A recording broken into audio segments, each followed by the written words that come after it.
মাহফিল কমিটির পক্ষ থেকে, এলাকাবাসীর পক্ষ থেকে, জালালি হুজুরের পক্ষ থেকে, রেজবি বাবার পক্ষ থেকে সবাই আলহামদুলিল্লাহ বলেন।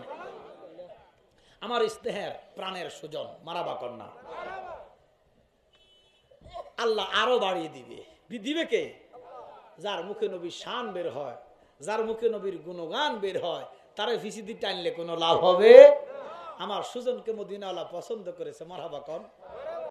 পরিবেশ বড়ই মারাত্মক যে ছিল তোমার পরিবেশ, নবীর ছোঁয়া লেগে তুমি সোনার মদিনা, নবীর ছোঁয়া লেগে তুমি সোনার মদিনা।